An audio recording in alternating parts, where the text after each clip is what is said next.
What's going on, everybody? I'm Josh with Combat Sports Today. I'm joined by Jonathan the Phenom Martin. What's going on, man? Not much, man. Not much. Ready to get this interview started. Feeling good, especially after the last Fury fight. Ended the fight, came out no injuries, came out healthy. So yeah, looking to get back in there. Yeah, congratulations on that round three submission at FuryFC 108 against Malik Lewis, a Thank you, bro. contender series veteran, Yeah, So congratulations on that. thank you, man. Thank you. He's no joke. Dude's he's he's a tough opponent for sure. Like you said, contender series vet. Had everything that came with everything that we thought he would come with. So yeah. Yeah, so were you surprised about anything in the fight, or is it pretty much went how you expected it to kind of go? Um, Went how I expected it, except for the part getting knocked down early. uh, we knew that he was a brawler. We knew that he would come forward and throw hands heavy. And we kind of expected that. That was part of the game plan. I thought he would be a little bit more active in the clinch. But that once we entered the clinch and everything else, my game just started to take over. But still, I felt good in the striking department too, because like I said, a lot of his combos was coming heavy with hands, throwing heavy shots, and I think that played a toll. That took a toll on him and his cardio throughout the fight. Versus, I feel like I'm more of a kind of like a. I like to. I would say like a sniper. Like I try to pick my shots and conserve my energy and yeah, so it played out pretty much how we expected it to. We didn't think that we would get a finish in the first round. One of my teammates, he was saying that he actually think that I would get the submission or TKO in second or third round. And so, yeah, exactly. We thought his cardio would fail him, and I think it did. Yeah, I mean, you got that the rear naked choke slash like face crank. I can't like I rewatched the finals like they called it a rear naked choke, but I don't know if you were like under the neck or it's just like a crank. I Yeah, mean, on Tapology, it's funny. On Tapology, it says neck crank, and I will say that when I was going for the choke, it was hard to get underneath his chin, but I think it was like right there on the jawline, and I was just like, man, I'm just gonna crank. So it maybe it wasn't as much of a choke, more of like a crank across the jaw, like a face crank, but it got the finish. So yeah. hey, I'll take it. Regardless, it's a W on the Tapology. Just want to give the people watching a quick background real quick, just in case they're unfamiliar with you, just coming across you real quick. Yeah. Uh, Turned pro in 2017, 8-2 as a Hmm. pro, 5 submissions, 2 TKO/KOs. The former Fight Fort and Aries Fight Series lightweight champ. What do you kind Right. of attribute that finish rate to? Just kind of submitting Um, everybody. I feel like that's even as an amateur, honestly, all my amateur wins, I think as an amateur, I was 4-2. Even all my amateur wins are finish also. I think it's just my fighting style when I go in there. Like I'm always trying to look for the finish throughout any round. I think the only fight that I won that I didn't get a finish was his name was Paris Artist for Fight for It. Tough dude. I was looking for the finish, but that was one of the toughest dudes I fought. Like he fought, and it was 5 rounds too. So he fought to the very last minute, and I was like, "Yo, this dude just won't."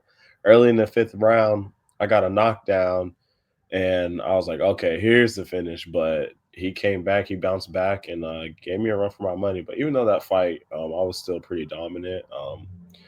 Yeah, it was tough to submit him, but I think it's like I said, I think it's just mindset going into the fight. Like we train the way we train a fight is we never want to leave it up to the judges, because you never know, especially nowadays. You see all these fights, man, and the judges is like you really can't trust them. You Yeah, really you can't. really can't. Like nowadays, it's Right, right. So yeah, that's just the mindset going into the fight. Like I'm always looking for that finish in any round. and while we're kind of on the subject of your kind of the background on you and your origins of everything of that, what started your combat sports journey and what made you decide to pursue fighting as a career? What's crazy is I started martial arts at like 6, 7 years old. So it's really been like a lifetime thing for me. I started in Taekwondo and karate as a kid. Around 8 years old, I got into jujitsu and I was doing like Naga tournaments at 8, 9, 10 years old, 12. By the time I got like 14 is when I really started to mix it all together and kind of do more MMA. I was still like heavily karate and taekwondo based and jiu-jitsu, but I would say around 14, 15 is when I kind of mixed it up. And even then, I mean, we had guys who in the local area were fighting, and these guys were grown men at the time when I was like 14, 15, 16. They were in their late 20s, early 30s. And at the time, my coach, he would just by the time I was like 16, he was like, "All right, get in there and spar." I was like, but it was that played a heavy influence with me. But it was something that I always loved doing, and I would say even fresh out of high school, right after I graduated, was my first amateur MMA fight, and my family supported me doing it all the way, and yeah, it was just something that I always wanted to do, honestly. I remember as a kid kind of obsessing over UFC. As a kid, my one of my favorite fighters was Matt Hughes. This is when Matt Hughes was big, like the big dog back then, GSP.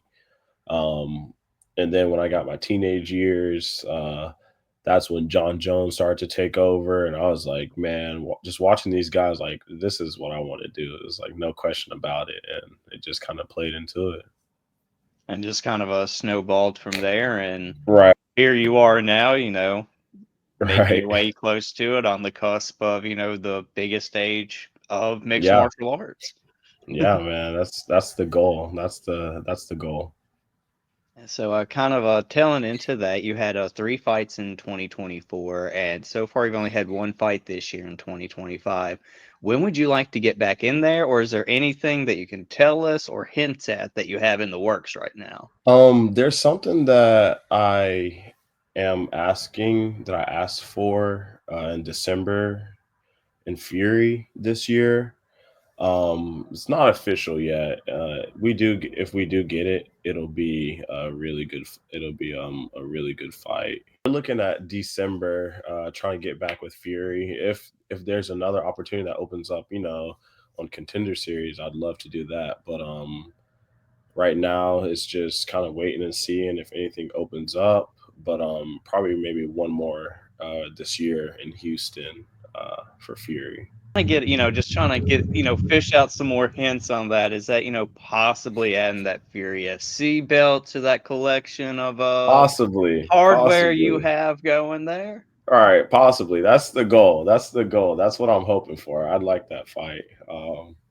Yeah, we'll see. Not like I said, nothing official yet, so I don't want to Yeah. throw anything. I'm still waiting back to hear, but I will say that I watched the Fury podcast after mine, and that was a hint that they threw out first. And so I just came back, asked my agent. I was like, "Yo, they said me for maybe this, like tell them yes." I said yes, tell them I want that. So now we're just waiting it back to see. Hopefully that happens. We hear some Yeah, I'm scrolling some socials and seeing some good news for December for you.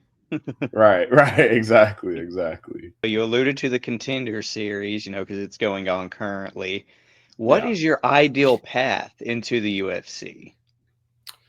I would love like to get a shot at the Contender Series, but I mean, honestly, I'm at the point to where I'm trying to stay ready to where if something falls out a couple weeks out, like hit my agent up and be like, "Yo, I'm ready." Like, because at this point, it's like I feel like I've kind of showed everything that I need. I have a high finish rate. Out of my 8 wins, to 7 finishes. I've gone against a Contender Series veteran. I showed that I can kind of go through adversity and still come back on top and get the finish. And not only that, it's like I'm not one of those guys out here who are padding their records against these bums and then they're 9-0 and then they get the shot and then people are like, "Oh, that guy was 9-0." Like, It's like, no, you didn't look at the guys that he beat. It's like, if you go on my Tapology, like I fought all legit guys. So we never really took any easy routes. And yeah, so like I'm saying, at this point, I feel like I have everything I need to compete at that level. So whether it's contender series, whether it's just waiting for an opportunity to open up, I'm just trying to be ready for either or. And are you open to like fighting up a weight class on a short notice to get into the UFC, or what's your thoughts on Possibly, that? possibly. Like I would be down for that. I don't know how my coach and agent would feel about it. Me for sure, I'd be cool with that. Like I'd take a 170 fight. I feel like I could maybe down the years, I'm still fighting. Could fight at 170 because 55 is already a pretty big cut for me. I thought I was kind of a big 55er. Then I fought Malik. I was like, oh, this dude's a really big 55er. But still, like, I would if something like that and the opponent was right and like the opportunity was right, I'd take a fight like that. And you mentioned kind of the weight cut, and you thought you were a bigger 155, and it's kind of a decent cut. Do you think having access to the UFC PI with their nutritionist and everything would make you be able to dial that in to make it a lot One easier? Yeah, 100%. I think that would help a lot. This last camp was actually one of my best camps. I had everything dialed in, and this is just like I don't even work with a nutritionist. Like this is just all kind of like knowledge that I'm learning. Sometimes a friend of mine, he works with a nutritionist. Sometimes I'll get like little tips from him. But I feel like I have a pretty good knowledge of my body now and like how like where I need to be when I cut. But yeah, just like you said, having that opportunity to have access to the PI, like all of that, I think that would just make it that much more perfect to where, yeah, we can make 55 easily. But like I said, I this last cut was a pretty easy cut. Like it wasn't bad at all. I You never enjoy it, but we got it done. So You didn't suffer as right. much. Right, exactly. Yeah. This one, there's cuts where that day where you cut off the water and you're cutting the like a day before weigh-ins when you're actually cutting the last bit of weight. There's weight cuts where I've had to like hit pads and stuff to break the sweat. This last cut, I didn't do any of that. I literally just did like hot bath, and a sauna blanket. Like I didn't do any working out and I got the sweat going and I made the weight. So my body felt good going into that fight. And Heck we yeah. talked about all your submissions and all that stuff. Would you be open to like a big, grappling fight on something like a UFC Fight Pass Invitational or a UFC BJJ card? Yeah, I would. I would for sure. I've always because like I said, when I started jujitsu at 8 years old, and grappling has always been like a heavy base of mine, especially coming from I don't know if you're familiar with him. His name's Gokor Chivichian, but he's like uh Carl Parisian trained under him, Ronda Rousey trained under him. She got her black belt under him, and so many more names. But that's kind of like our grappling lineage, and that's our system that we use. And so about 2 years ago, I got my black belt under him. And I lived in LA actually for a couple years, out there at his gym, and it's a very grappling heavy gym. And I think I just kind of like submerged myself into this like grappling world for like maybe 4 or 5 years. And I was still fighting pro out there. I turned pro out there actually, but it was just such a grappling heavy gym to that where like I would wake up jujitsu class, nighttime judo class, and then an MMA class. Wake up jujitsu, lunchtime jujitsu, nighttime another judo class. So it was like Oh, heavy wow. grappling. So I for sure am in love with just like the grappling and BJJ side of it. So yeah, I'd for sure take one of those fights. I think I'd do well too. Speaking of, your jujitsu background, what are your thoughts on, these other organizations, kind of like, Craig Jones, what he's kind of doing with jujitsu? Yeah. How does that, how do you feel, seeing these other opportunities for grapplers come about? You know, I actually watched that whole podcast, or that the Mighty Mouse, Craig Jones and Mikey podcast, and I see both sides to it, but I really like the idea of like these other organizations like the Craig Jones, like being able to, present these opportunities for the grappling. Of course, the UFC has their side of it. At this point, I would, if I got the opportunity, I'm not saying that I wouldn't jump on you. Like, yeah, like I'd jump on UFC BJJ. But I think the more opportunities that we can for these other organizations to get out and like put on the shows, the better. It's just at the end of the day, it's just about growing the sport, especially for the people who love the sport. There's a lot of people who don't really understand and like wouldn't want to watch it, but like for your jiu-jitsu nerds and like the people who enjoy the sport, like it's nice to have just one pathway, like it wouldn't, not to just have one organization, like you got to have a bunch of others so people can kind of see all areas of it. I just got a few things, kind of outside the fighting world to kind of Yeah, wrap things up. yeah. What's your current top three most listened to bands or artists on Spotify right now? Ooh, that's a good one. What's funny is I was always an Apple Music person, but one of my friends about a month ago recently got me. She got me on Spotify, and so I've been like, I need to cancel my Apple Music because I'm paying for both now. But I definitely have been using Spotify. I would say right now at this moment, it's probably Gunna, the rapper Gunna, the band Deftones. Fuck with Deftones. I love me some Deftones. Yeah, some Deftones, and then maybe some Future. I kind of been bumping a lot of Future lately, so I'd say I got a nice mix in there. Like I like my good. I like Gunna, Future. There's a lot of other rap artists that I like, but here and there I'll mix in like some Deftones. Like I remember the day I got into Deftones was when I was a kid. I was watching Dragon Ball Z, and they were playing Deftones in the in the American dubbed versions. I was like, "Yo, what song is this?" And that's how I got onto Deftones, and it's been that since. So, Like core memory unlocked. right, exactly, exactly. And kind of speaking on like the Dragon Ball Z thing or something like that, if you could Yeah. train or spar with any fictional or non-fictional character, who would you pick? Mm, because we're talking about fictional, or well, let's do both. Let's say if we're talking like Dragon Ball Z, obviously it got to be Goku. Um, just like the videos and like the movies of him and Vegeta sparring, like getting better, helping each other get better. I feel like that's the same mentality with me and my teammates, like going head to head, and we're trying to get better. And then as far as like I'd say current person, I like GSP. I think GSP has always been one of my top favorite UFC fighters. He may still currently be one of my favorite fighters.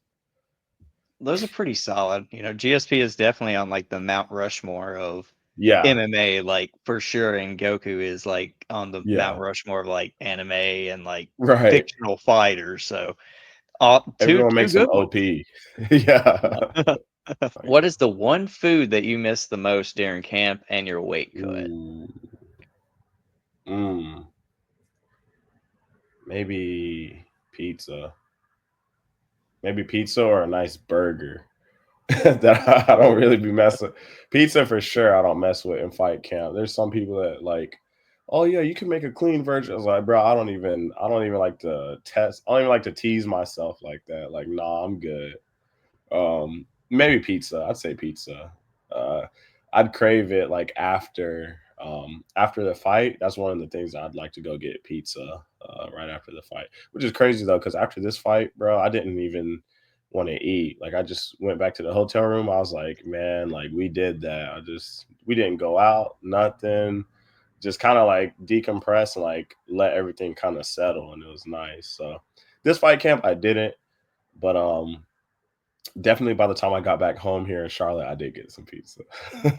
So, So I gotta ask, pineapple on pizza, sin or not a sin? not a sin. Not a sin. I can So I'm mess with with some you. pineapple on pizza. Not a I'm the sin. same. I enjoy it. It's good. Yeah. I just think people just Yeah. have bad palates that don't No, enjoy yeah, for real. It's like I it. can mess with now, is it my first go-to? No. But like if you put pizza in front of me with some pineapple, I'm not gonna turn it away. I'm gonna eat Yeah. it. Okay. Yeah. See, like I said, I'm team pineapple on pizza. I get a lot of hate, especially from my wife. She always rags me, and her whole family rag me on it. Like we'll go out to get pizza, and they're like, "Is we can all share?" And they're like, "Well, he's not going to because he's probably going to get pineapple or Right, something they're already weird throwing on you it." under the Yes. I'm bus.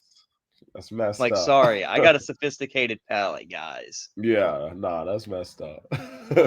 The last thing I got for you is, do you got any, family, training partners, sponsors, or anybody you want to give a quick shout out to?